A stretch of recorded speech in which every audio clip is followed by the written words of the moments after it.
Hey guys, and welcome to a brand new video here on FPL Now. Today we're going to be going over an updated team selection for game week 13. I've had a couple of injuries that have popped up, so I do need to look at alternatives for those. So if you're excited for the video, make sure to drop a like down below. Leave a comment, what transfers are you thinking of making for game week 13? Subscribe if you're brand new, and let's get into the video. So, starting things off in goal, of course, I am just going to play Areola. My other goalkeeper option is Matt Turner, but because he has been dropped by Steve Cooper, it only makes sense to play Areola because that is my only playing goalkeeper. Again, the defensive numbers from West Ham have been very, very poor as of late. They still have some really, really nice fixtures coming up on the horizon. I mean, they've got Burnley away this week, so hopefully they will start keeping a couple of clean sheets, because right now it's just a guaranteed like 1 or 2 pointer from Areola every week, which is not ideal, especially when there's other goalkeepers getting like 8 and 9 pointers and stuff like that. But yeah, I mean, there's not really too much of a rush to kind of bring him out. Like, I don't have any money in the bank to like upgrade him to a Sanchez or somebody like that, who I think if I did have the money, Sanchez would be the option I'd go with, but in a couple of weeks when Chelsea's fixtures get really, really good, and I still might do that because I don't have any kind of Chelsea players in defense.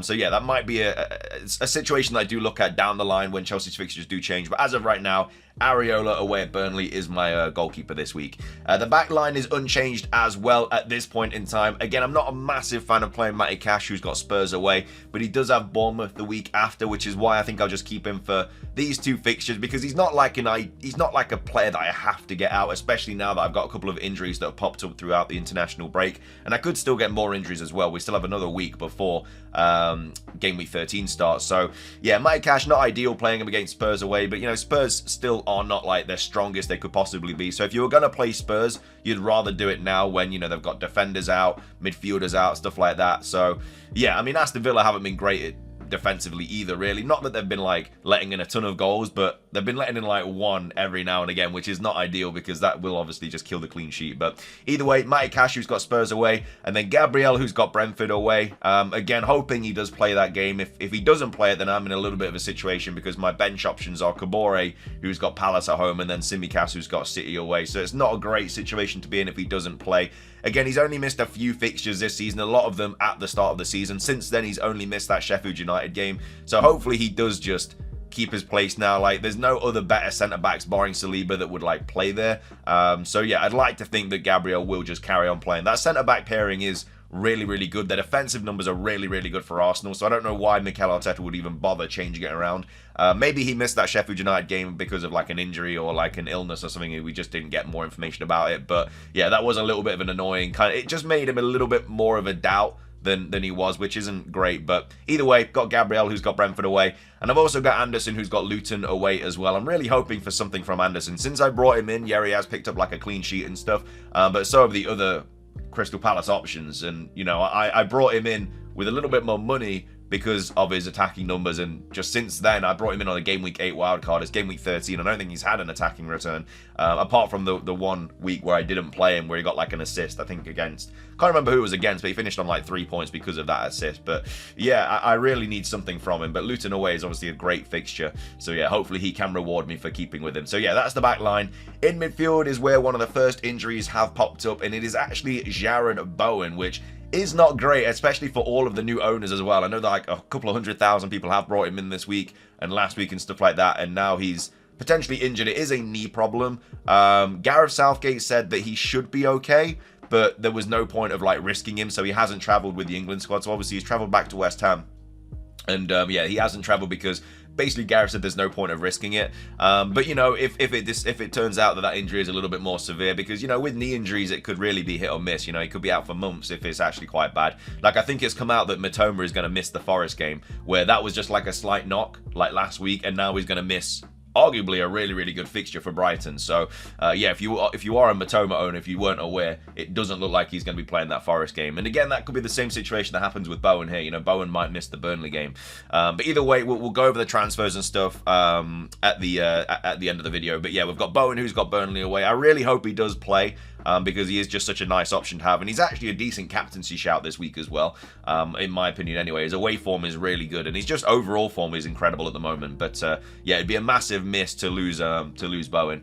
But we've also got Hee-Chan, who's got Fulham away, who again I'm still unsure about playing him or Archer, who's got Bournemouth at home. That's like my biggest decision this week, like who do I play out of those. I am just siding a little bit more with Hee-Chan just because of the extra money from extra points from scoring, and you get your clean sheet point and stuff. And Wolves are just a better attacking side than Sheffield United at the moment. I know they just lost to Sheffield United, but yeah, I think that Wolves, I mean, they just beat Spurs as well, but yeah, they are a better attacking side, and I think I've got more likely a chance of Hee-Chan returning them than Archer. If Archer was on penalties, it would be a different question, but neither of them are, so that's why I'm at the moment going with Hee-Chan. I mean, if there is an injury, I might have to play both of them anyway, but yeah, so Hee-Chan, Bowen. I've got Salah as well, who's got City away. He actually got attacked in like the Egypt game. I don't know if it was last night or the night before, but like fans stormed the pitch and were like trying to attack him and stuff. He's absolutely fine, like security there and everything like that, but it's just like absolutely insane that like these players are just running onto the pitch to literally try and injure Mo Salah. It's just ridiculous, man. So pathetic. But yeah, we've got Salah, who's got City away. He is absolutely fine. He was pictured like after the game and stuff, like getting wardened off with security and stuff. So yeah, he's all good. Saka, who's got Brentford away. Hoping he does not get injured in the next England fixture. I hope he kind of doesn't play, because I don't really need him getting injured at all, because Brentford away is like an alright fixture, and yeah, Salah on penalties, stuff like that. He is just a player that I don't want to have to worry about. And then I've also got Son, who's got Villa at home. Son did actually come out, I don't know if it was like last week or today, I think it was like late last week, where he's basically said that he is fine, absolutely fine, because he did have that like little issue. I don't know if it was like a groin problem or like a thigh problem or something like that, but he did say that it was kind of like he was kind of nursing a little bit of an injury, but he said he's absolutely fine now, so that's good news. Obviously, he's not been flagged or anything, but that's just something he's kind of been working on in the past couple of weeks. But yeah, now he's absolutely fine, so that's good news. And that is the midfield there. And then up top, we've got Watkins, who's got Spurs away, and then we've also got Haaland, who's got Liverpool at home, who has also been flagged. He isn't playing the next international game. Now, there have been reports that have come out saying that he should be fine for the Liverpool game, and I mean, he's going to need to be fine, because that is a massive fixture in the Prem. Liverpool at home is going to be one of the Liverpool away, Liverpool playing away at your stadium, should I say, is a really tough fixture. So, yeah, they're going to need Haaland for that, obviously. And he is my current captaincy as well. But again, it could easily go to a number of different options this week. There's not really a massive standout captaincy. But, yeah, he is apparently going to be absolutely fine to play. But we'll obviously have to wait and see for a little bit more information. He is still flagged, but, yeah, hopefully he is all good. And then, obviously, my bench is Turner with Brighton at home, Archer with Bournemouth at home, Kabore, who's got Crystal Palace at home, and then Tsimikas, who has City away. So yeah, this is obviously the team without any transfers. I've got nothing in the bank. I've obviously got one free transfer. So if the Bowen situation is worse, I mean, it generally depends how long he is out for. If he is out for like a month or something, like hopefully he should be fine. Like Gareth Southgate literally said, you know, he should be fine. But you know, worst case scenario, and Bowen is out for a little bit, I do luckily have an easy swap to Mbumo, who would actually save me some money as well, which I'd be quite happy with. It actually saved me 0.7 in the bank if I did go down to Mbumo. I know they've not got the most ideal fixture this week, but then after that they've got some really, really nice fixtures. So if Bowen is out, then that is just my transfer. There's no reason not to like make any others. I don't really know who else I would bring in, especially because Matoma's been flagged, and Matoma's numbers have been a little bit poor as well recently. So yeah, I think if Bowen is unfortunately out, then that's probably the transfer that I'm going to make. If Haaland is out, which again, he definitely shouldn't be just because of what's been said, like he seems like he's absolutely fine. I don't know if it's worth like, because they've not got the best features coming up either, like Spurs after and stuff, and then Villa. But then you'd obviously definitely want him back for like Luton and stuff. So I don't think it'd be worth getting rid of him. I think he'll be fine anyway. And the other option obviously is just to roll the transfer. Like I wouldn't get rid of Haaland even if he was out for like the Liverpool game. Bowen, I really don't want to get rid of because, like I say, he's been playing really, really well. But again, he has picked up that knee injury, so we'll have to see what happens there. And if everything else is fine, then I'll probably just roll the transfer. There's not really any reason to bring in anybody else. There's no point in going there a Brighton defender because they just can't keep a clean sheet. And there's not really anybody else looking at my team that, you know, there's like the only other option really is getting rid of Matty Cash, who is obviously 5.2. I can sell him for 5, so it would be kind of nice to get rid of him and bring in another defender. But there's not really anyone that's like kind of jumping out at me really to bring in. Like Newcastle have some tough fixtures coming up before they play like Everton and Fulham and stuff.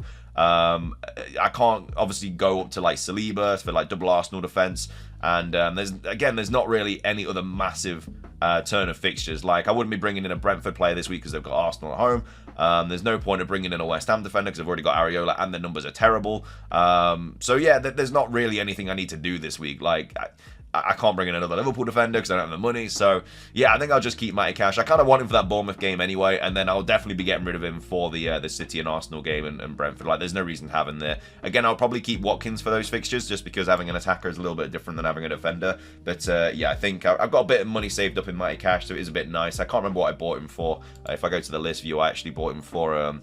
I bought him for 4.8, so obviously I've made 0.2 mil on him, which is quite nice. This is how you check how much you bought players for, by the way, because it's a lot harder this season to figure out how much you bought players for. They've made it a lot more tricky, but yeah, just go to the list view on your transfers, and that's how you do it. Like I say, I've made a bit of money on Anderson as well, but a bit of money on these defenders, to be fair, which is quite nice. Yeah. Not sure I'd get rid of Cash this week. That's definitely after Bournemouth problem, which is a few weeks away yet. Which is kind of why I want 2 free transfers as well, going into like game week 14, 15-ish, just because I know I'll have a bit of a fixture swing as well, because the week after that I'll have to get rid of Anderson as well, because he's got Liverpool then City. So yeah, it's one of those. I'll have to get rid of Simicast as well at some point, because Robertson will be back. So I do kind of want 2 free transfers like every week. It'd be really, really nice. But either way, that's how the team is currently looking with the new injury updates. I'll probably do a final team selection on Friday once we've got all press conference news and obviously injury updates and stuff like that. I might do an updated wildcard draft if we get more injury stuff as well. But as of right now, it looks like Bowen and Haaland should be fine. But if they're not, then yeah, Bowen to Mbeumo will be my transfer if he's out for like a month. If he's out for a week, I'll just bench him and play Archer. But if he's out for like longer than that, then yeah, I'll be bringing in Mbeumo for him. Gonna keep Haaland. I'm not gonna get rid of him, and then I'll just roll the transfer if everything else is fine, I do believe. But yeah, thank you for watching. Subscribe if you're brand new. Ring the notification bell. And until next time, peace.